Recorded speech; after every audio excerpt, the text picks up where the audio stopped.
मन हरत, सब जन को मन हरत मोहत, सब जन को मोहत, सब जन को मन हरत मोहत, सब मोहत, सब जन को मन हरत। युगल छवि मुरली कर धरत, युगल छवि मुरली कर धरत मोहत, सब जन को मन हरत मोहत।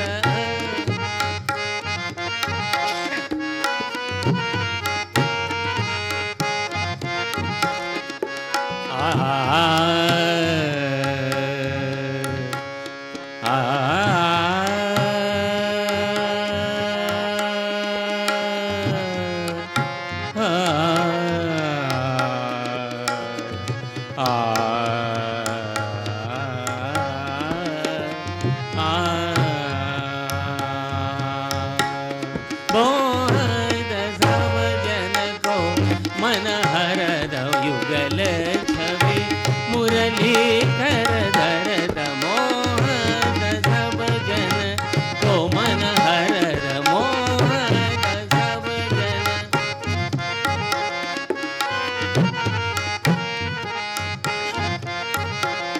मोहत, सब जन को मन हरत मोहत, सब जन को मन हरत मोहत, सब जन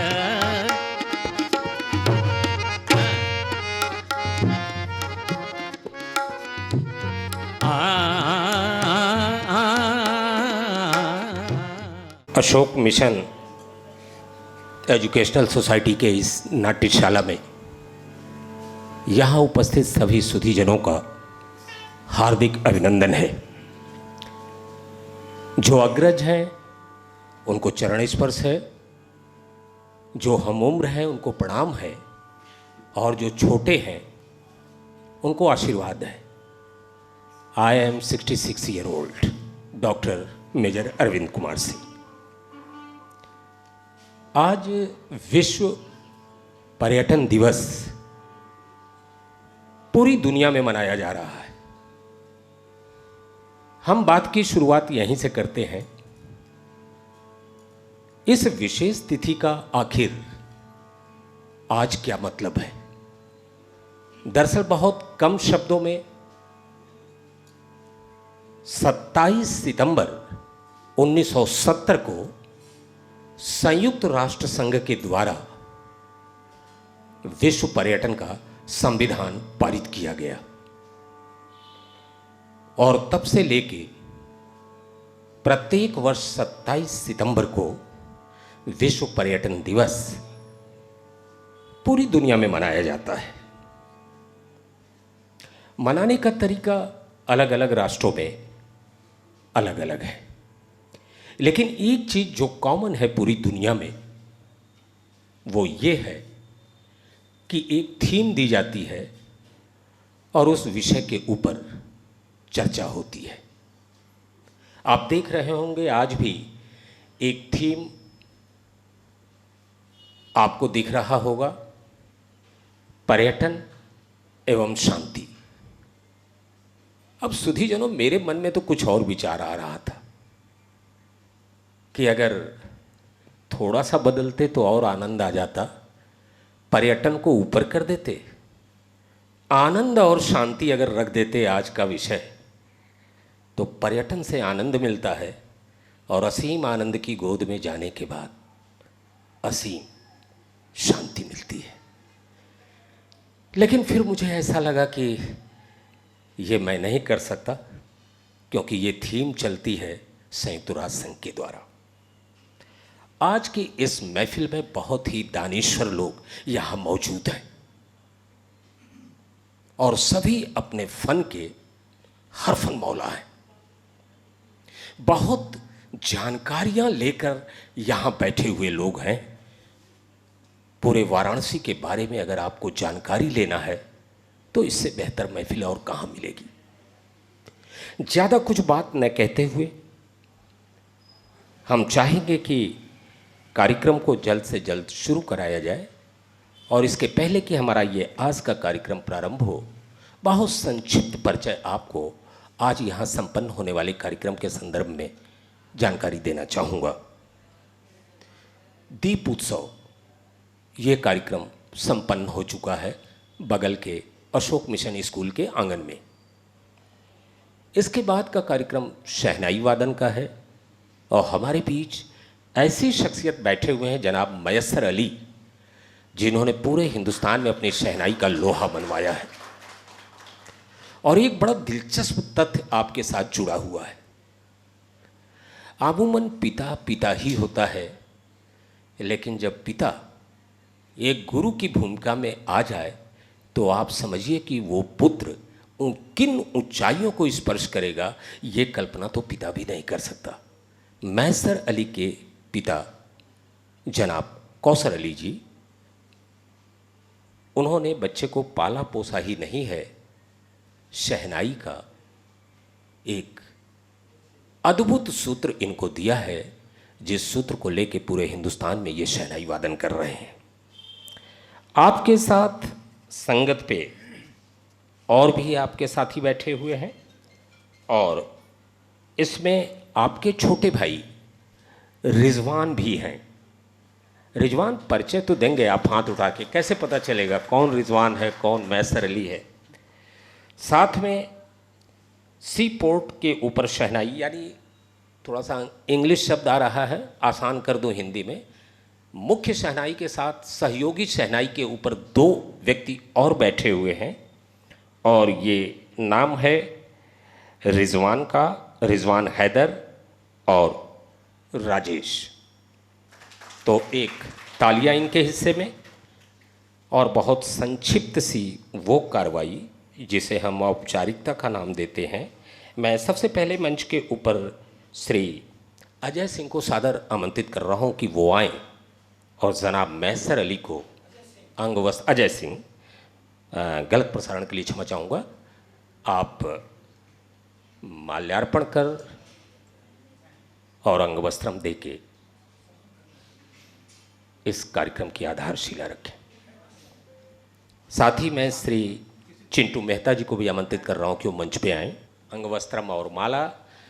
चिंटू सिंह जी, देखिए शहनाई में एक दुक्कड़ शब्द भी आता है, दुक्कड़ के ऊपर आज बैठे हुए हैं सैफ अली जी। तो चिंटू मेहता जी, आपसे आदर है कि आप सैफ अली जी को, और श्री अखिलेश कुमार जी, आपको भी मैं सादर आमंत्रित कर रहा हूं कि आप आ जाएं। और आप जनाब रिजवान को और श्री अजय गुप्ता जी, आप भी आ ही जाएं।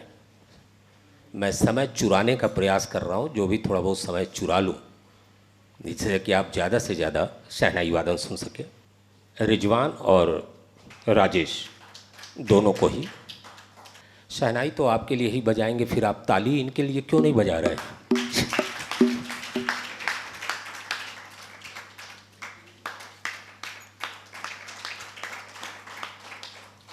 तो आइए सुधीजनों, आज के इस कार्यक्रम का आगाज दीपोत्सव से तो हो ही चुका है। शानदार शहनाई वादन से विधिवत हम शुरुआत करते हैं और अब इसके बाद का समय मैसर अली जी आपके लिए।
माना सावन का समय बीत गया है, पानी तो अभी हो रहा है, एक लगे कजरी की थाप जरा जम के।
काशी में पर्यटन की असीम संभावनाएं पहले भी थी, आज भी है, और आने वाले वक्त में भी ये दायरा सिमटेगा नहीं, बढ़ता ही चला जाएगा।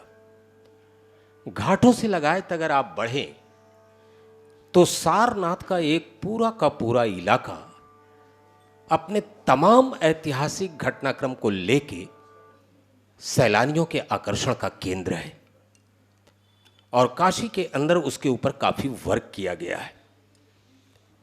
बोध गया से चलने के बाद बुद्ध काशी की धरती पे आए और सारी जिंदगी का निचोड़ 4 आर्य सत्य के रूप में उन्होंने कहा। और जब वो 4 आर्य सत्य मैं अपने दिमाग में घुमाता हूं तो लगता है कि आज का जो विषय है पर्यटन एवं शांति, वो कहीं उन 4 आर्य सत्यों के बीच में घुलता हुआ नजर आता है। क्या थे वो 4 आर्य सत्य जो बुद्ध ने इतना भ्रमण करने के बाद, बुद्धत्व की प्राप्ति के बाद दुनिया को दिया? तो पहला आर्य सत्य कि अगर इस सृष्टि में आ गए हैं तो दुख रहेगा। फिर दोहराता हूं, बहुत कीमती वाक्य है, पूरा का पूरा बौद्ध धर्म उसी पे समाहित है। उन्हें समझ में आ गया कि इस धरती पे जो भी आ गया है दुख रहेगा। और दूसरा आर्य सत्य, अगर दुख है तो उसका कारण है, बिना कारण कोई दुख नहीं होता।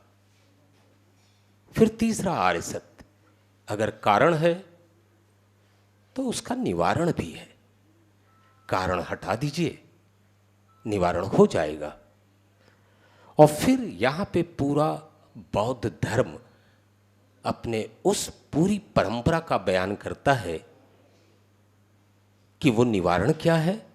तो कहता है कि 8 अष्टांगिक मार्ग हैं, अगर इन पे जीवन यापन आप करोगे तो दुख खत्म तो नहीं होगा, लेकिन उसकी डिग्री थोड़ी कम हो जाएगी। और यहीं पे मुझे याद आता है कि एक बार किसी व्यक्ति ने बुद्ध से पूछा, जीवन क्या है? और बुद्ध ने बड़ा खूबसूरत जवाब दिया था। बुद्ध ने कहा था कि जीवन सितार रूपी वाद्य यंत्र का एक तार है, ज्यादा कस दोगे तो तार टूट जाएगा, उस पे संगीत की स्वर लहरियां नहीं फूटेंगी, और ढीला छोड़ दोगे तो भी उस पे संगीत की स्वर लहरियां नहीं फूटेंगी। उसकी एक मध्यम अवस्था है, वहां जाके अगर वो तार ट्यून हो गया तो संगीत की स्वर लहरियां वहीं फूटेंगी। बुद्ध इशारा कर रहे थे वो मध्यम मार्ग है। तो ये शांति अति पे तो नहीं है, नीचे चले जाए शांति वहां पे भी नहीं है। और खोजने वाले अलग अलग खोजते हैं। कोई कहता है कि संगीत की स्वर लहरियों में मुझको शांति मिलती है, तो कोई चित्रकार कहता है कि कैनवास पे जब हम कोई चित्र बनाते हैं तो शांति वहाँ मिलती है।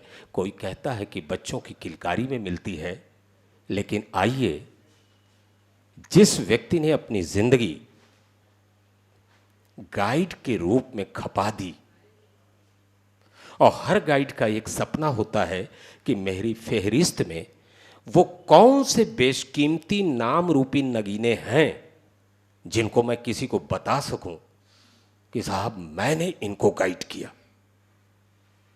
जी हां, काशी की धरती पे एक ऐसा भी गाइड है जो वर्तमान में तो संरक्षक है, लेकिन जो बड़े फख्र से कहता है कि मैंने नेल्सन मंडेला को गाइड किया काशी के अंदर। वो नाम है अशोक आनंद जी का, और जिसकी खोज है टूरिज्म की, वह उनके नाम में ही सिमटा हुआ है। तो आइए पर्यटन और शांति इस विषय के ऊपर अशोक भाई की जिंदगी से कुछ खूबसूरत चीजें निकालते हैं। उन्होंने क्या समझा,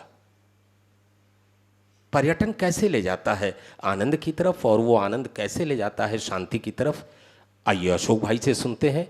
मैं कोशिश कर रहा हूं कि कार्यक्रम को उसी रूप में बांध के लेके चलूं जहां आप ये इल्जाम मुझ पे न लगाएं कि आपने समय चुराया नहीं था। आइए अशोक भाई।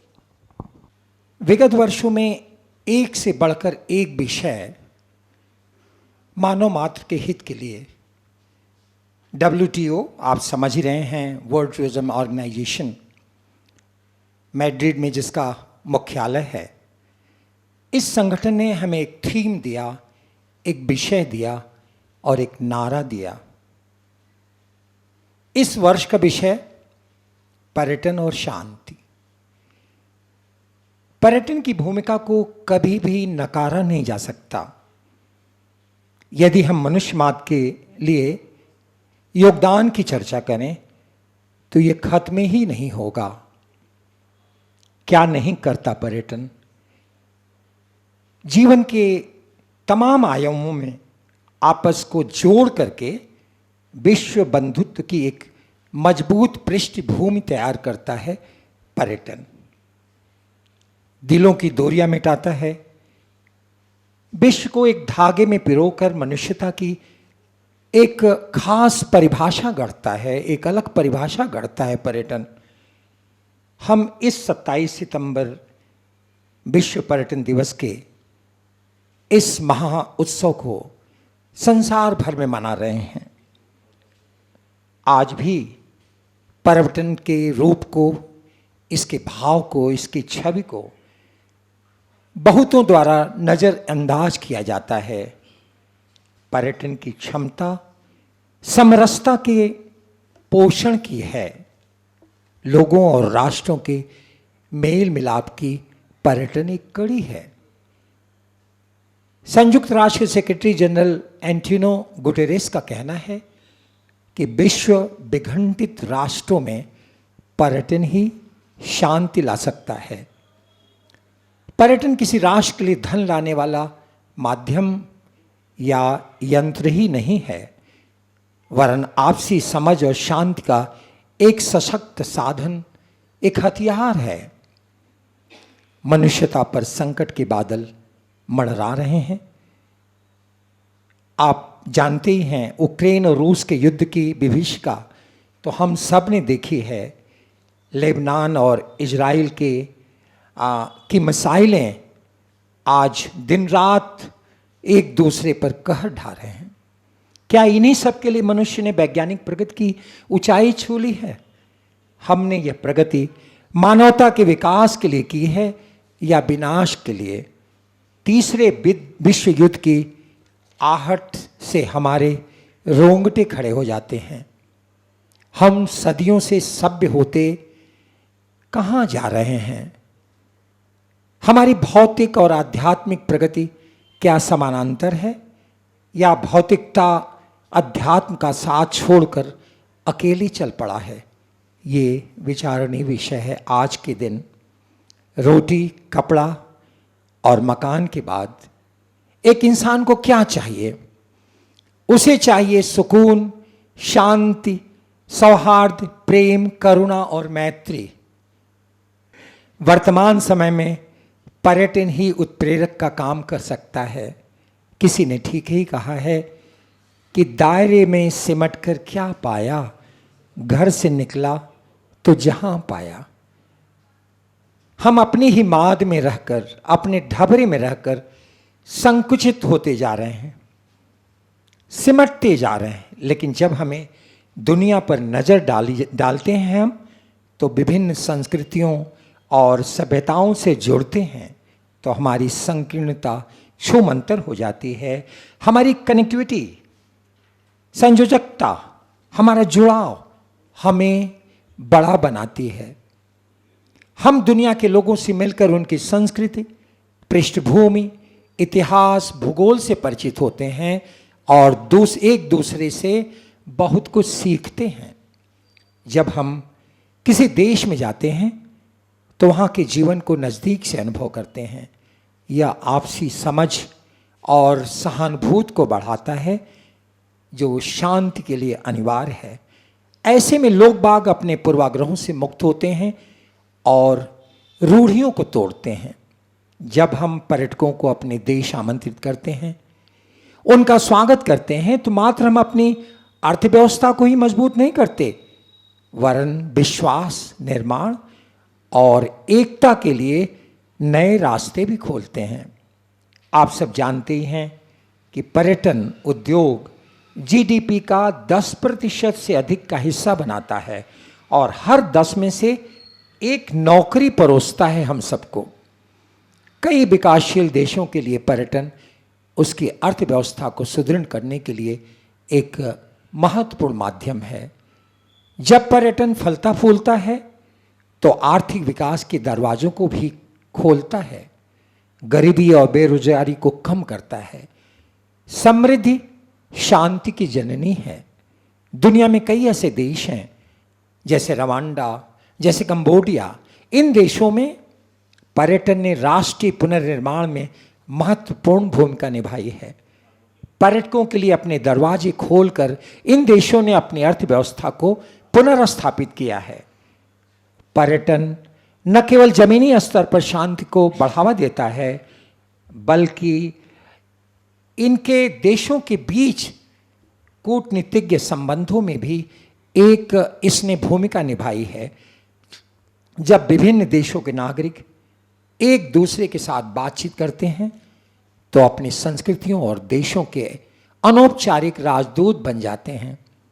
पर्यटन सॉफ्ट डिप्लोमेसी में मदद करता है, जो औपचारिक कूटनीतिज्ञ संबंधों को तैयार करता है, उसकी नींव डालता है। पर्यटन लोगों को हमारी साझा मानवता की याद दिलाता है। पर्यटन विभाजित संस्कृतियों के बीच दरवाजे खोलने की कुंजी का काम करता है। पर्यटन दीवारों को तोड़कर पुल बनाने का काम करता है। पर्यटन का संस्कृतियों के बीच पुल बनाने का सामर्थ्य तभी कायम रहेगा जब यह उद्योग स्वयं अधिक सतत हो, सस्टेनेबल हो। United Nations World Tourism Organization के अनुसार शांति निर्माण में पर्यटन की भूमिका नवाचार पर निर्भर करती है। शांति, सहानुभूति और सांस्कृतिक आदान प्रदान को अपनाकर पर्यटन एक ऐसी दुनिया को आकार देना जारी रखता है जहां सीमाओं का महत्व कम हो और लोगों के बीच संबंधों का महत्व अधिक हो। विश्व पर्यटन दिवस 27 सितंबर 2024 हमें ये याद दिलाता है कि पर्यटन शांति के लिए एक महत्वपूर्ण भूमिका निभाता है, एक भूमिका जो अर्थशास्त्र से परे है और मानवीय बातचीत, मानवीय संवाद के मूल में समाहित है। आज के दिन वैश्विक समुदाय को इस बात पर विचार करने के लिए प्रेरित किया जाए कि यात्रा और पर्यटन हमारी दुनिया और एक दूसरे के प्रति हमारी समझ को कैसे आकार दे। आर्थिक लाभों से परे पर्यटन संवाद और आपसी समझ को बढ़ावा देने का एक अनूठा अवसर पैदा करता है। ऐसी दुनिया में जो तेजी से विभाजित हो रही है, टूट रही है, पर्यटन आशा का प्रतीक बनकर खड़ा है। पर्यटन शांति का एक मार्ग प्रदान करता है जो एक सामान्य यात्रा से शुरू होता है। धन्यवाद। बहुत बहुत धन्यवाद अशोक भाई। बड़ा ही सारगर्भित पर्यटन के ऊपर अपनी बात अशोक जी ने रखी।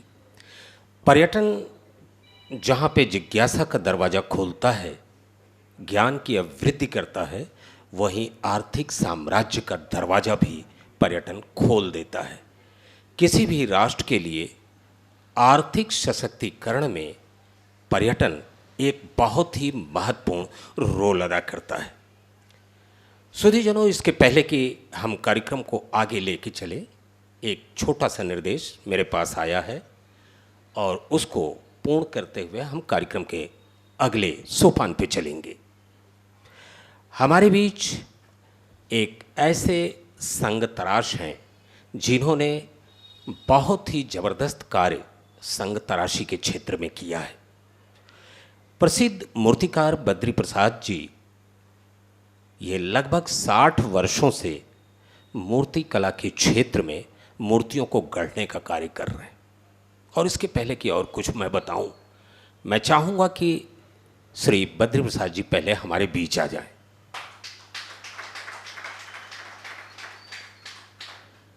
आप पूरे आए, बद्री जी आप आ जाएं।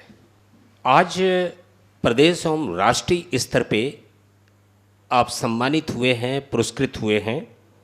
और इतना ही नहीं, इनकी मूर्ति कला को काफ़ी सराहा गया है पूरे देश के अंतर्गत।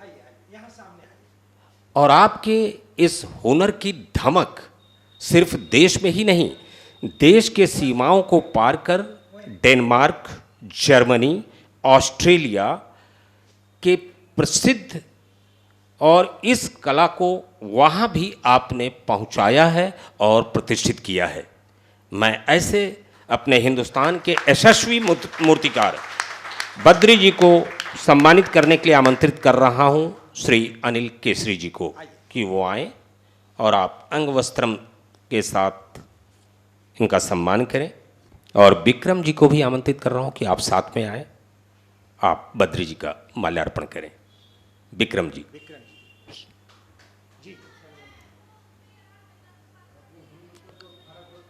हाँ हाँ, क्या बात, थोड़ा सा आने में समय बहुत बहुत धन्यवाद बद्री जी।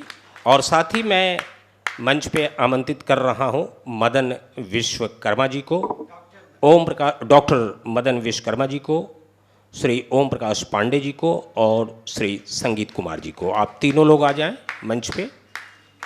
और साथ ही मैं आमंत्रित कर रहा हूँ श्री राजेश्वर सिंह जी को, मुरारी सिंह जी को और सुभाष जी को, कि आप आएँ और आप लोग तीनों ही व्यक्तियों को अंगवस्त्रम और माल्यार्पण के साथ सम्मानित करने की कृपा करें। हाँ, राजेंद्र पांडे जी भी आ जाएं। गायन के क्षेत्र में डॉक्टर मदन विश्वकर्मा जी काफ़ी नामचीन हस्ती, किसी परिचय के मोहताज नहीं। और जाहिर सी बात है कि जो लोग अंगवस्त्रम और माल्यार्पण कर रहे हैं वो वाराणसी गाइड एसोसिएशन के, तालियों से स्वागत। इनकी विधा का तो आप लुत्फ़ अभी कुछ ही देर में उठाएंगे। मदन जी आज होंगे हमारे बीच। हाँ, जय हिंद बेटे। दिक्कत तब होती है जब अपने स्टूडेंट ही मंच पे आ जाते हैं।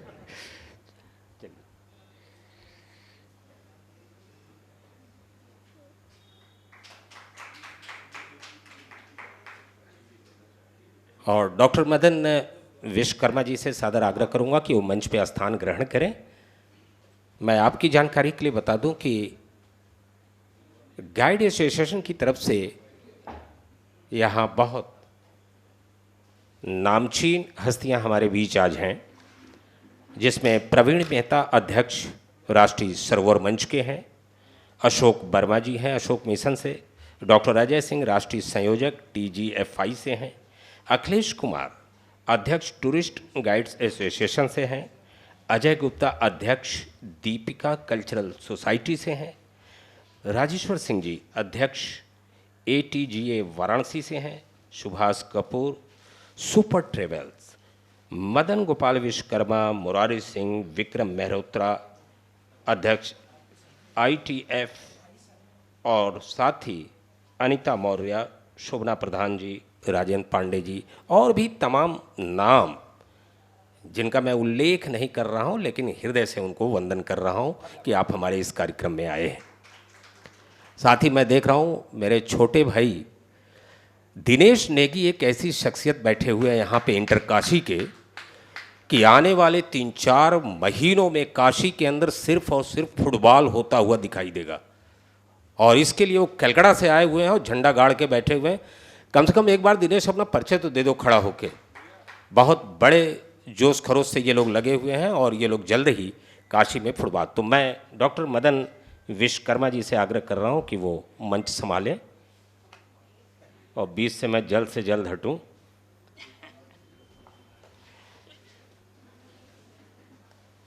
जब तक आप हो रहे हैं, एक छोटा सा मैं आपको बता दूं कि एक बार तानसेन जो है अकबर के लिए अपनी प्रस्तुति दे रहे थे।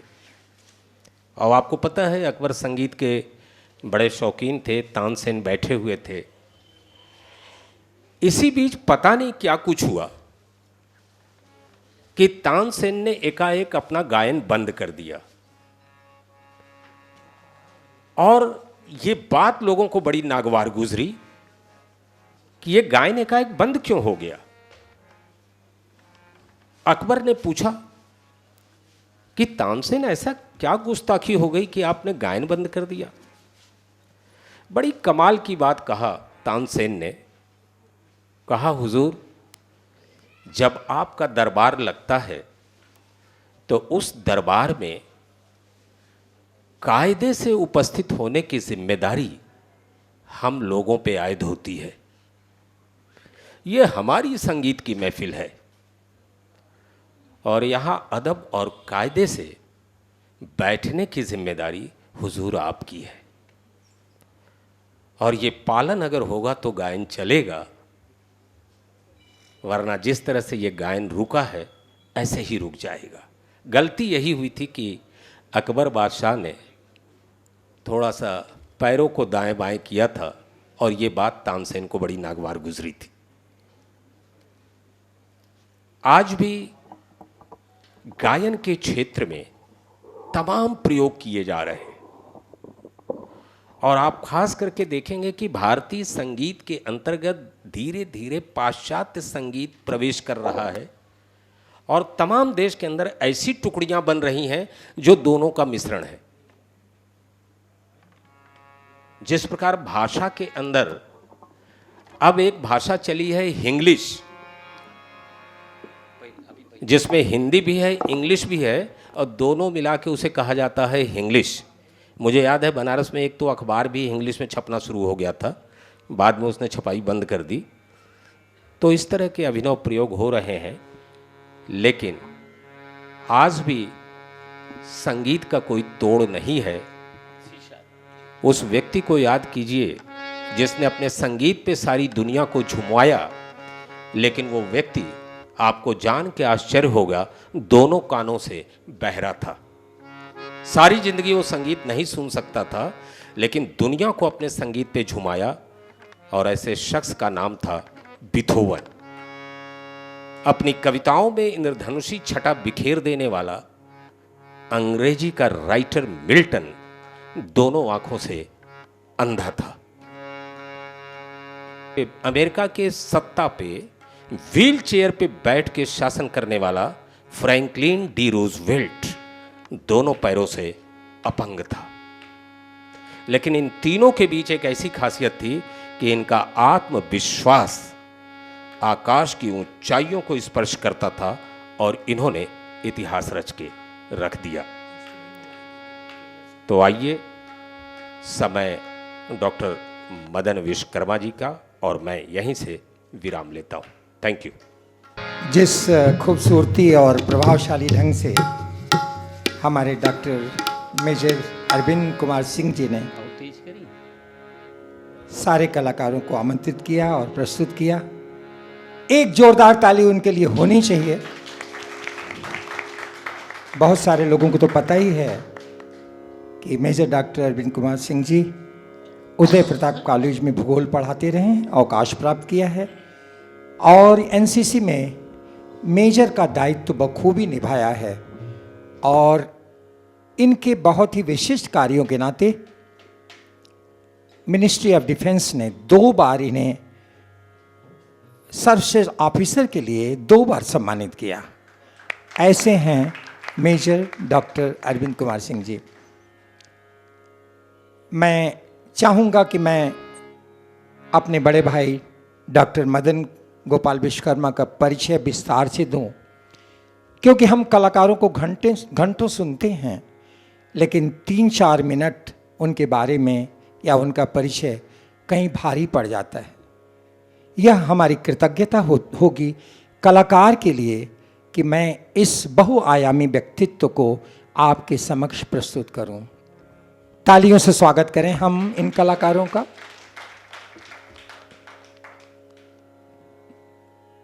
मैं बता दूं और मुझे बताना भी चाहिए। मुझे बहुत अच्छा लगा कि अनुज मेजर डॉक्टर अरविंद कुमार सिंह ने बड़े भाई डॉक्टर मदन गोपाल विश्वकर्मा का परिचय का दायित्व मुझे सौंपा। डॉक्टर मदन गोपाल किसी परिचय के मोहताज नहीं, हम सब बखूबी परिचित हैं और दूर दूर के लोग ट्रेड से इतर भी इन्हें जानते ही हैं। मैं थोड़ा समय लेकर विस्तृत परिचय देना चाहूँगा। यही एक कलाकार के प्रति हमारी कृतज्ञता होगी। हीरा हमारे पास है जिस पर हम गौरवान्वित होते हैं, लेकिन हम उसकी कीमत से वाकिफ नहीं रहते। हम सब सांस्कृतिक राजदूत हैं और बड़े गर्व से कहते हैं कि हम कल्चरल एम्बेसडर हैं। देश विदेश से आने वाले जिज्ञासियों का संदर्शन करते हैं। हमें वेल रेड, बहुपठित होना होता है, हर सवालों का जवाब देना होता है, हर फन मौला बनना पड़ता है और हमारे महत्व को धीरे धीरे अब लोग जानने लगे हैं। औपचारिक होते हुए मैं कहूँगा कि आज अशोक मिशन के मंच पर विश्व पर्यटन दिवस के महापर्व पर आप सबसे रूबरू हैं doctor Madan Gopal Vishwakarma. Traditional classical music से मास्टर डिग्री से विभूषित हुए और दर्शन शास्त्र में एमए यानी स्नातकोत्तर की डिग्री से भी विभूषित हुए। साथ ही साथ योगा इंस्टीट्यूट मुंबई से योग में डिप्लोमा की। जर्नलिज्म में भी स्नातक डिग्री हासिल करने वाले पर्यटन मंत्रालय द्वारा अनुमोदित प्रशिक्षित इनक्रेडिबल इंडिया टूरिस्ट गाइड हम सब के गौरव डॉक्टर मदन गोपाल विश्वकर्मा। मैं बता दूं कि Madan ji history of art में पीएचडी की डिग्री 1998 में पूरी की और इन्हें ये डिग्री नवाजा गया 1998 में। 48 वर्षों से पर्यटन व्यवसाय को अपनी उत्कृष्ट सेवाएं प्रदान कर रहे हैं आप। संगीत की साधना में लगे रहे। ख्याति लब्ध बनारस घराना से संगीत का प्रशिक्षण प्राप्त किया और गायक के रूप में समय समय पर अपनी प्रस्तुतियां देते रहते हैं। आज हम सब इन्हें इस मंच पर एक स्थापित गाइड के रूप में नहीं वरन एक गायक के रूप में देखेंगे, सुनेंगे। बहुआयामी व्यक्तित्व के मालिक doctor Madan Gopal ji tour guide, tour leader, escort, guide lecturer, देश विदेश में गायक के रूप में आकाशवाणी से संबद्ध होकर हर भूमिका में अपनी एक अलग छाप छोड़ी है डॉक्टर मदन गोपाल विश्वकर्मा ने। International association of tour managers UK के गोल्ड बैच सदस्य हैं आप और USA, England, Trinidad, Tobago, West Indies, Sri Lanka, Nepal, Bhutan आदि देशों में स्टडी और कल्चर टूर के नेतृत्व का सुयोग भी इन्हें मिला है। हमारे प्रोफेशन को गौरवान्वित किया है डॉक्टर मदन गोपाल विश्वकर्मा ने। दुनिया के नामी गिरामी कंपनियों के साथ काम करके उन्हें अपनी सेवाएं देकर, जैसे Kuoni, creative, jet air, le passage to India, वेन टूर्स, फार होराइजन सबके साथ काम किया है। और Shivananda yoga Vedanta centre New York, Siddha Yoga centre Boston, Sanatan Dharma temple Lauderhill, north America Bengali association New York, divine life society, Sanatan Dharma Sabha Trinidad, वैदिक हेरिटेज न्यूयॉर्क से जुड़ने का सुयोग इन्हें मिलता रहा है। डॉक्टर मदन विश्वकर्मा को अनेक मंचों पर सम्मानित किया गया है। यह बताना अंत में समीचीन समझता हूँ कि दुनिया की बहुप्रतिष्ठित मैगजीन के 1986 के फरवरी अंक में भारतीय शास्त्रीय संगीत में योगदान के लिए इन्हें सराहा गया। ISKCON, red cross society, museum association, rotary international अनेक संस्थाओं से आप जुड़े हैं और समाज को अपनी सेवाएं दे रहे हैं। मैं उपस्थित श्रोताओं या उपस्थित समाज की ओर से बहुत ही आदरपूर्वक करबद्ध अनुरोध करूंगा कि अपने गायन से हमें रसिक करें। सबको पुनः नमस्कार। उम्मीद है कि मेरी इतनी लंबी चौड़ी शिकायत जो है आप किसी तरह पचा गए होंगे। ये हमें बहुत मोहब्बत करते हैं, इसलिए इनको इतनी छूट देता हूँ मैं कि ये कर लें और बाद में इन्हें हम देख लेंगे। बहुत दिल के पास में है अशोक, इसलिए आप लोगों के बीच लाए हैं और बहुत अच्छी अच्छी बातें कही लोगों ने। और पता नहीं क्यों इंस्पिरेशन, चूँकि मैं गाइड हूँ इनिशियली, और मैं सोचता हूँ कि जो टूरिज़्म हज़ारों साल पहले यायावरी से शुरू हुआ और जिसका डॉक्यूमेंटेशन हमारे ऋषि मुनियों ने किया और आज हम इस सोफिस्टिकेटेड टूरिज़्म की तरफ पहुँचे हैं। ये टूरिज़्म अगर हम काशी आनंद कानन के संदर्भ में बात करें तो आप सोच सकते हैं कि यहाँ का पहला टूरिस्ट तो वैरागी शिव थे। तो सोचिए कि कौन सी परंपरा का निर्वाह यहाँ है। और अगर हमें कुछ भी कहने को भी मिलता है किसी भी रूप में, क्योंकि ये बनारस है और रसों में, हाँ, और ख़ास तौर से सामवेद की जो उससे उत्पन्न संगीत तरह तरह के रूपों में आता है, उसमें कितनी विधाएं हैं और हमें यहाँ करने का सौभाग्य होता है। और आपके बीच में, सुधी श्रोताओं के बीच में, इसके लिए कोई धन्यवाद नहीं हो सकता है। सो मैं कोशिश करूँगा, आप मुझे इन जो परिचय दिया इन्होंने उससे बैलेंस मत करिएगा, लेकिन ये है कि